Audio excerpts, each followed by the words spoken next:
چونکہ آپ کا ارادہ ہی نہیں ہے سوال کا جواب لینے کا، آپ نے پہلے فیصلہ کر لیا ہے کہ میں نے سوال ہی ایسا کرنا ہے جس کا کوئی جواب ہے۔ ہم لوگ پتہ کیا کرتے ہیں، بے معنی سوال۔ اس لیے نبی پاک صلی اللہ علیہ وسلم نے فرمایا ہے کہ جس نے دین کا علم اس لیے سیکھا کہ جاہلوں پہ روک جمائے گا یا علماء سے بحث کرے گا، اللہ اسے جنت کی خوشبو بھی عطا نہیں کرے گا۔ بحث کرنے کے لیے علم نہ سیکھے، عمل کرنے کے لیے علم سیکھے، اور عمل کا رستہ اپنے لیے آسان کرنے کی کوشش کرے۔ عمل کا رستہ، وہ اسی طرح کا ایک بندہ تھا، وہ کہتا تھا جی میرے سوال کا جواب کبھی نہیں کسی نے دیا۔ اس کی ملاقات ایک درویش سے ہو گئی، حضرت بہلول رانا سے۔ فرمانے لگے پوچھو بھائی کیا سوال ہے؟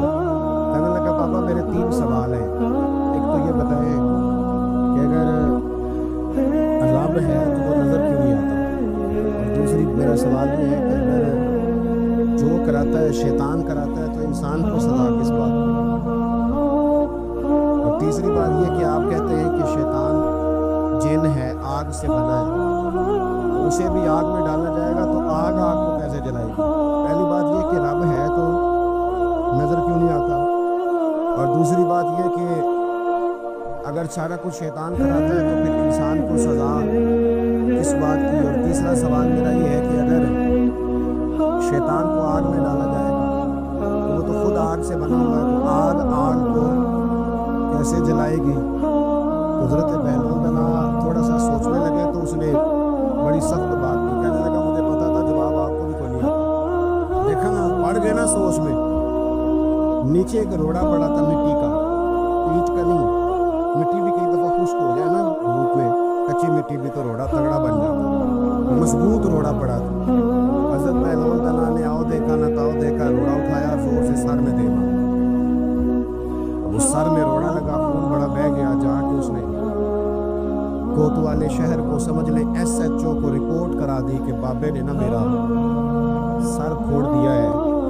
بلا لیا وہ SHO، کہنے لگا بابا تو اس طرح کا ہے نہیں۔ اس نے کہا جی مار دیا، آپ دیکھیں تو کیا ہمارے یہاں پہلے نتیجہ لیا جاتا ہے، اور بڑے جناب اس کے پروگرام ہوتے ہیں، پلاننگ ہوتی ہے، اس کے مطابق پھر پرچہ کٹتا ہے۔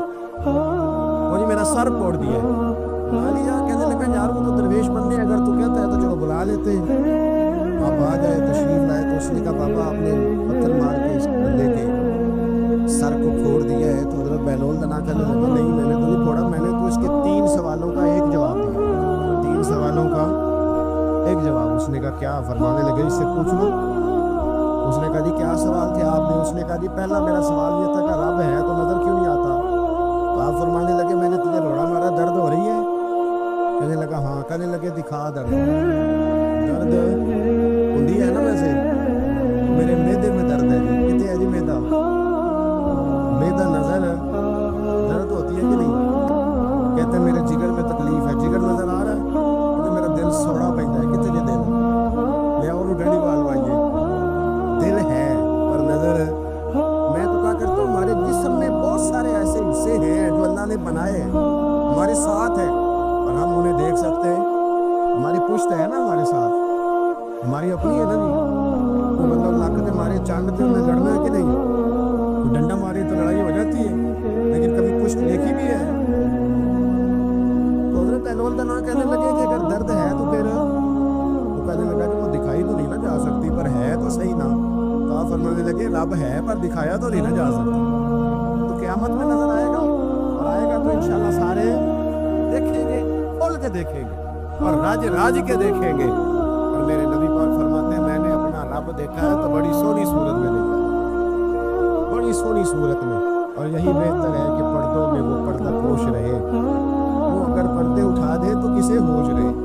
اچھا دوسری بات، حضرت بہلول رانا فرمانے لگے تیرا دوسرا سوال کیا تھا؟ کہنے لگا کہ میرا دوسرا سوال یہ تھا کہ جو کراتا ہے شیطان کراتا ہے تو پھر انسان کو سزا قیامت میں کیوں ملے گی؟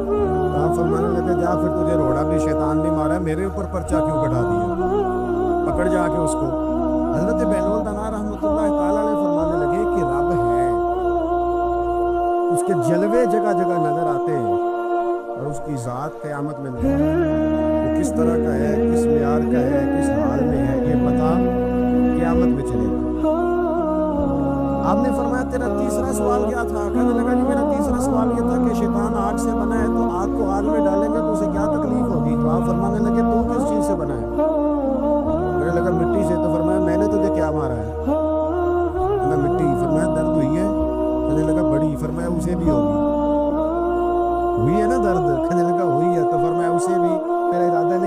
سزا ملے گی کہ نہیں ملے گی؟ تو اس لیے حضرت بہلول تنہا رحمۃ اللہ تعالیٰ نے فرمانے لگے کہ رب ہے، اس کے جلوے جگہ جگہ نظر آتے ہیں اور اس کی ذات قیامت میں نظر آتی ہے۔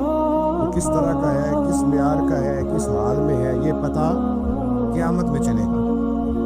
حضرت بہلول تنہا قبرستان میں بیٹھے تھے، ہارون رشید وہاں سے گزرا، سلام لیا اپنے ایسا ہی ہوگا، خدا کو فضل ہے۔ کہنے لگا قبرستان ہی بیٹھے رہتے ہو، کبھی بغداد شہر بھی آؤ۔ حضرت بہلول تنہا فرمانے لگے تیرا سارا شہر تو ایک ایک کر کے یہاں آ رہا ہے، میں وہاں جا کے کیا کروں؟ ایک ایک کر کے آ رہے ہیں یہاں۔ آپ فرمانے لگے بس فرق اتنا ہے کہ لوگوں کو لوگ چارپائی پر ڈال کر اٹھا کر کفن میں بند کر کے یہاں لاتے ہیں، میں ذرا جیتا جاتا جا کے بیٹھ گیا۔ اور فرمایا مجھے نا یہ قبرستان کچھ زیادہ اجنبی نہیں محسوس ہوتا، کیونکہ مجھے پتہ ہے اس قبر میں کون ہے، اس میں کون ہے، یہاں کون ہے، وہاں کون ہے، اجنبی نہیں لگتا۔ حضرت بشر حافی رحمۃ اللہ علیہ سے سارا زمانہ پیار کرتا تھا۔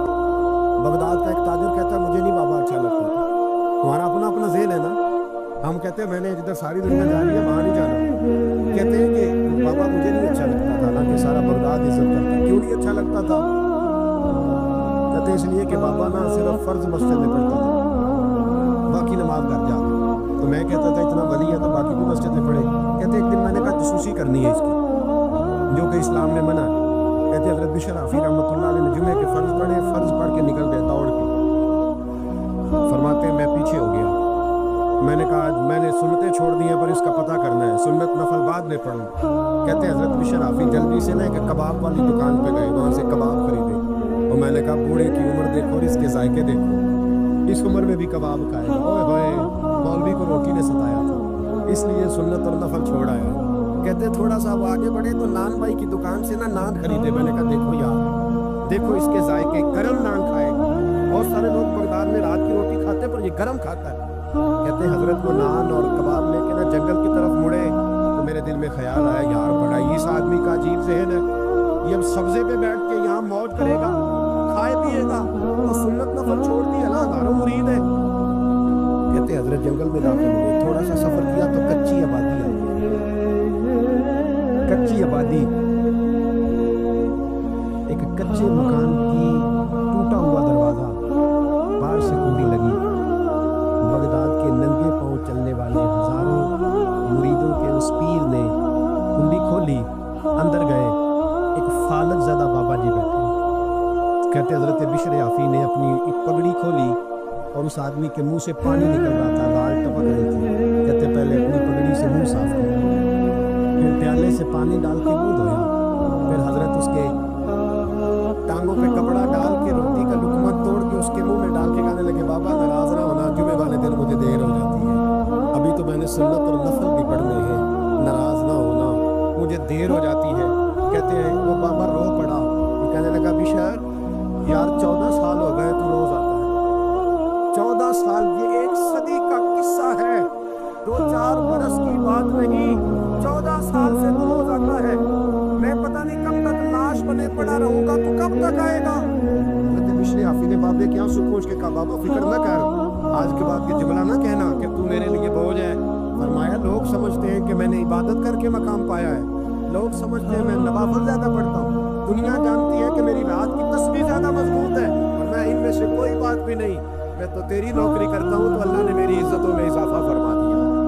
سوچ ہی صاف نہیں، نظریہ ہی ٹھیک نہیں، فکر ہی ٹھیک نہیں۔ اسلام نظریے کا مذہب ہے، سوچ کا۔ مسند امام احمد بن حنبل کی حدیث سنے، حضرت انس بن مالک فرماتے ہیں جب انسان نے روزہ رکھا ہوتا ہے نا تو روح ویسے ہی پاک ہوتی ہے اس کی۔ میں نے یہ سوچا کہ کچھ باتیں ایسی کی جائیں جس سے تھوڑی سی سوچیں بھی تبدیل ہو، کچھ سوچوں کا وضو، سوچوں کا غسل، افکار و نظریات کی بھی بات ہو۔